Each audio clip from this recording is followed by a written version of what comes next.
G.R.. शिक्षण या आपल्या YouTube चॅनलमध्ये आपणा सर्वांचं पुन्हा एकदा सहर्ष स्वागत। राज्य सरकारी कर्मचारी, निमसरकारी कर्मचारी, राज्यातील अधिकारी वर्गांच्या विविध मागण्यांसंदर्भात माननीय मुख्यमंत्री यांच्या अध्यक्षतेखाली बैठक आयोजित करण्यात आलेली होती आणि या बैठकीचं सविस्तर इतिवृत्त जे आहे त्या संदर्भातलं प्रसिद्धी पत्रक जे आहे ते महाराष्ट्र शासनाने अधिकृतरित्या निर्गमित केलेलं आहे। काय आहे प्रसिद्धी पत्रक आणि या प्रसिद्धी पत्रकाच्या माध्यमातून कोणकोणत्या त्या मागण्या आहेत त्याच्यावरती शिक्कामोर्तब करण्यात आलेला आहे।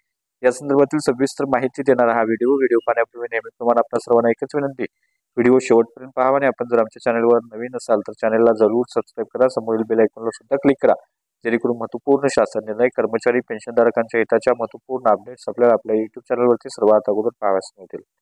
जसे की आपण स्क्रीनवर पाहताय, राज्यातील सरकारी कर्मचारी, निमसरकारी कर्मचारी, अधिकारी वर्गाच्या प्रलंबित प्रश्नासंदर्भात माननीय मुख्यमंत्र्यांच्या अध्यक्षतेखाली जी बैठक आयोजित केलेली होती त्या बैठकीचं इतिवृत्त प्रसिद्ध करण्यात आलेलं आहे। दिनांक 28 ऑगस्ट 2024 रोजी हे प्रसिद्धी पत्रक जे आहे ते प्रसिद्धी पत्रक निर्गमित करण्यात आलेलं आहे। याचा विषय अतिशय महत्त्वाचा आहे, विशेष शिक्षक पद निर्मिती, जुन्या पेन्शन विभागातील विविध विषयाच्या अनुषंगाने बैठक या संदर्भातले हे संपूर्ण इतिवृत्त आहे। याच्यामध्ये पहिल्या सुरुवातीलाच जे निमंत्रक सदस्य आहेत जे उपस्थित होते त्यांची नावं देण्यात आलेली आहेत आणि या अनुषंगाने जे निर्णय घेण्यात आलेले आहेत त्याची माहिती देण्यात आलेली आहे। माननीय मुख्यमंत्री यांच्या अध्यक्षतेखाली संपन्न झालेल्या बैठकीमध्ये घेण्यात आलेले निर्णय देण्यात आलेले आहेत। त्याच्यामध्ये पहिला मुद्दा विशेष शिक्षक पद निर्मितीचा आहे।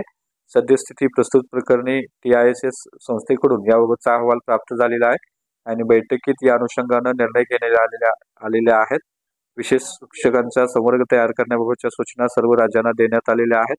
या अनुषंगाने बैठकीत सविस्तर चर्चा करण्यात आली आणि सचिव आणि माननीय न्यायालयाने दिलेल्या सर्व निर्देशांची व त्या अनुषंगाने नियुक्त करण्यात आलेल्या TSIS या संस्थेकडून प्राप्त झालेल्या अहवालाची पार्श्वभूमी बैठकीत मांडली आणि 4860 विशेष शिक्षकांची पदे एक शिक्षक याप्रमाणे सद्यस्थितीत रिक्त पदामधून उपलब्ध करून देता येतील असं मत मांडण्यात आलं। या अनुषंगाने माननीय मुख्यमंत्री महोदयांनी सद्यस्थितीत कार्यरत असणाऱ्या 31 ते 5 विशेष शिक्षकांना केंद्र स्तरावर एक याप्रमाणे उपलब्ध पदामध्ये गुणवत्तेनुसार सामावून घेण्याचा प्रस्ताव संबंधित विभागाच्या अभिप्रायासह माननीय मंत्रिमंडळाच्या मान्यतेस्तव सादर करण्यात आलेला आहे आणि याच्या संदर्भातले हे संपूर्ण निर्देश दिलेले आहेत।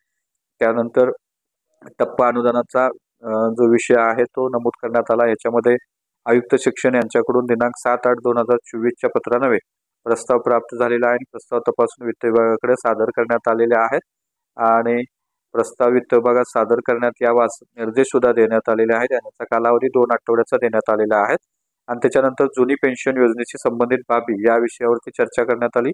राज्यातील सर्व अनुदानित, अनुदानित, अंशतः अनुदानित पदावर तुकड्यावर दिनांक 1 नोव्हेंबर 2005 पूर्वी नियुक्त झालेल्या सर्व शिक्षक, शिक्षकेतर कर्मचाऱ्यांना जुनी पेन्शन योजना लागू करण्यासंबंधीचा श्री विशाल सोलंकी अध्यक्ष समीक्षा विचार समिती तथा आयुक्त शिक्षण महाराष्ट्र राज्य पुणे यांनी सादर केलेल्या आर्थिक भाराबाबतची निरीक्षणं जे आहेत ती निरीक्षणं नोंदवण्यात आली आणि आयुक्त शिक्षण यांच्या अध्यक्षतेखाली तपासणी समिती गठीत करणं आणि सदर नसतीवर माननीय मुख्यमंत्री महोदयांच्या निर्देशाप्रमाणे कारवाई करण्यात यावी अशा पद्धतीचं आदेश देण्यात आले आणि याबाबतचे आदेश निर्गमित झाल्यापासून 1 महिन्याचा कालावधी देखील याला देण्यात आलेले आहेत।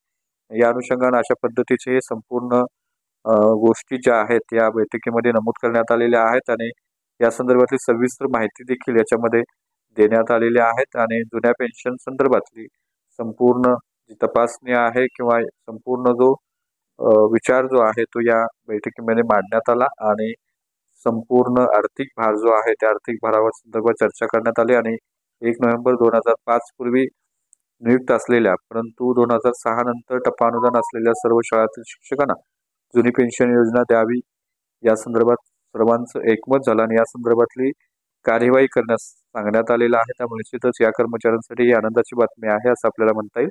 या सदर समितीनं पुढील बाबी तपासणी करून आपला अहवाल सादर करण्यासंदर्भात सुद्धा सूचना देण्यात आलेल्या आहेत। तर ही होती अतिशय महत्त्वपूर्ण बातमी, महत्त्वपूर्ण इतिवृत्त। अशाच महत्त्वपूर्ण बातम्यांसाठी, रोजच्या महत्त्वपूर्ण शासन निर्णयासाठी चॅनलला सबस्क्राईब करा, व्हिडिओ लाईक करा, शेअर करा। आपले काही प्रश्न असतात नक्की कमेंट करा। धन्यवाद।